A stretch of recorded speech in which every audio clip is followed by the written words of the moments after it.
안녕하십니까. 6월 8일 목요일 10분 말씀 되겠습니다. 성경 말씀은 요한복음 4장 35절에서 38절까지입니다. 너희는 넉 달이 지나야 추수할 때가 이르겠다 하지 아니하느냐. 그러나 나는 너희에게 이르노니 너희 눈을 들어 밭을 보라. 휘어져 추수하게 되었도다. 거두는 자가 이미 싹도 받고 영생에 이르는 열매를 모으나니 이는 뿌리는 자와 거두는 자가 함께 절구하게 하려 함이라. 그런즉 한 사람이 심고 다른 사람이 거둔다 하는 말이 옳도다. 내가 너희로 노력하지 아니한 것을 그들로 보내었노니 다른 사람들은 노력하였고 너희는 그들이 노력한 것에 참여하였느니라. 아멘.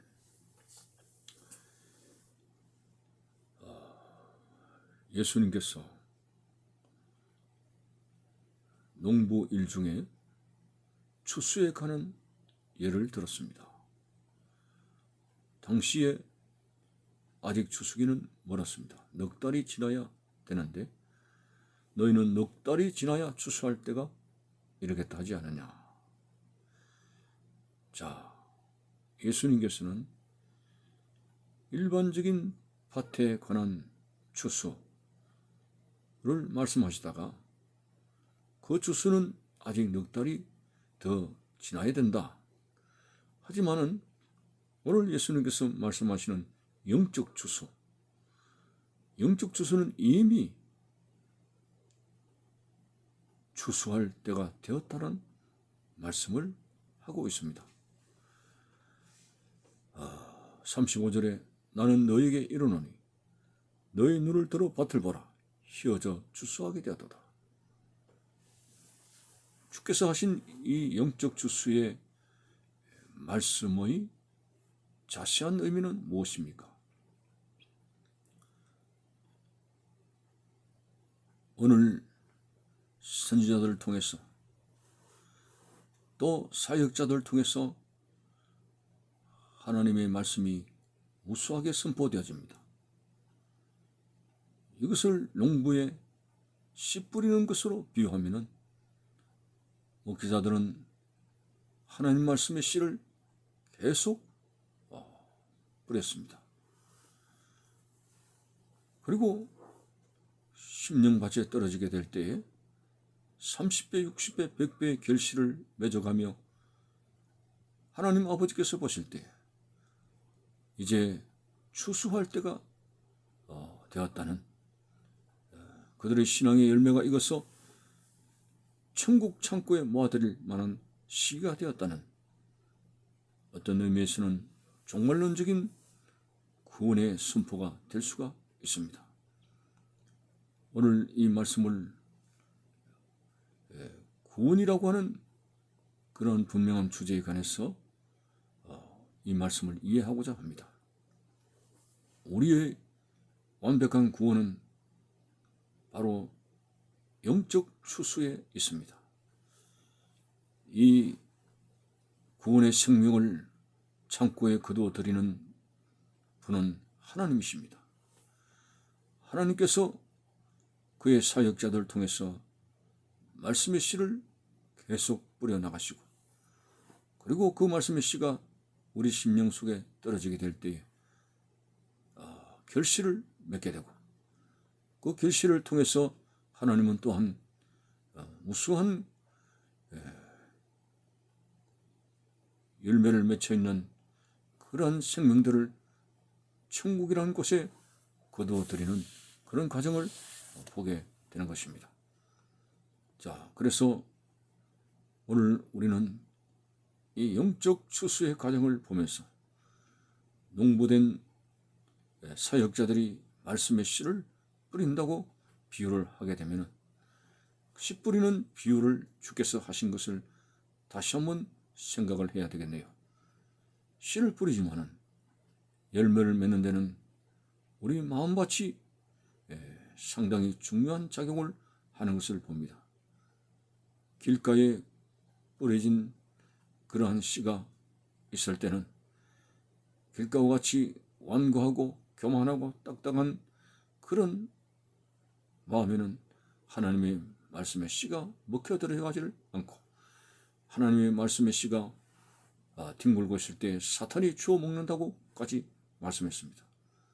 두 번째는 돌짝밭 같은 마음밭이라고 했습니다. 뭔가 말씀을 받기는 받는데 환란의 뜨거운 태양이 내리쬐게 될 때 그 환란을 견디지 못하고 핍박과 여러 가지 고통을 견디지 못하고 결국은 신앙 자체가 없어지게 되는 이러한 열매 맺지 못하는 마음밭을 이야기하고 있습니다. 어떤 시련이 와도 어떤 고통이 와도 나와 함께 하신다는 하나님의 역사를 믿으면서 우리의 신앙을 지켜나갈 것을 강조하는 말씀이시죠.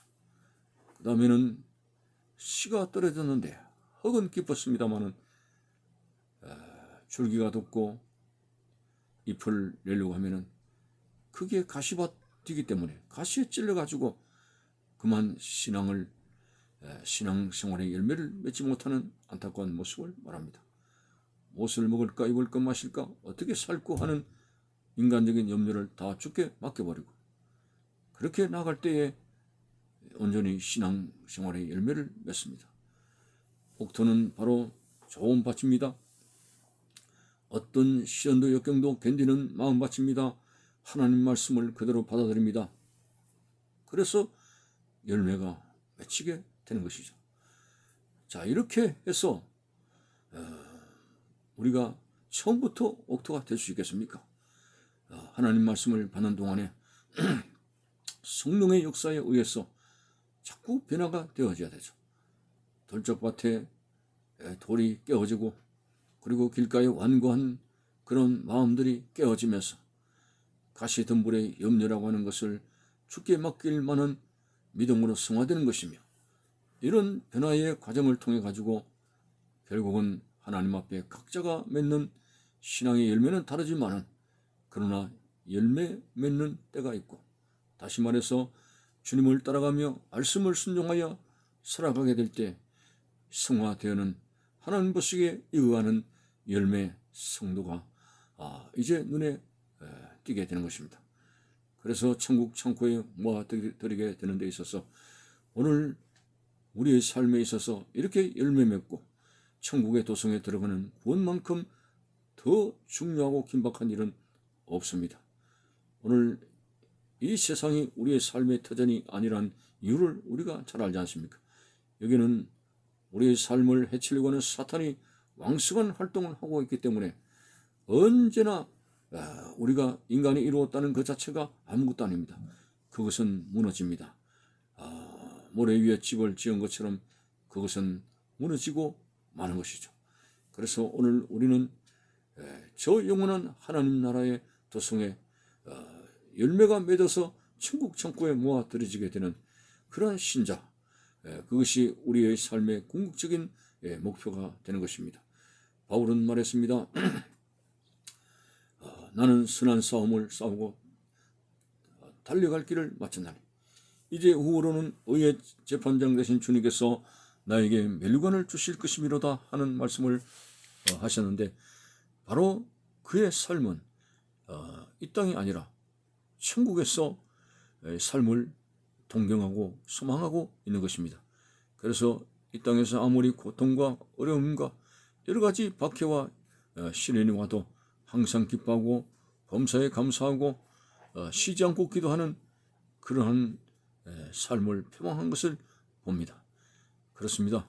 운동장에서 다 다름질 할지라도 상을 얻는 자는 한 사람인지 알지 못하느냐. 거기도 천국을 향한 열심으로 달려가는 삶을 필요로 했고 어쨌든 오늘 우리가 이 땅에 살아가는 날에 있어서 세상에서의 부귀영화와 출세와 성공이 아니라 바로 이 세상에서 하나님의 말씀의 씨를 받았음에 30배, 60배, 100배의 결실을 얻어 다시 말해서 말씀을 따라 이제 사는 가운데 나도 모르게 하나님의 성령의 역사로 승화되어 열매로 말하면 푹푹 익어가는 그런 열매가 되어지게 될 때 우리 하나님께서 천국 창고에 모아들이게 되는 그 하나님의 구원의 도성에 이르게 되는 사람이 오늘 우리가 소망하는 그런 삶의 목표가 되는 것입니다.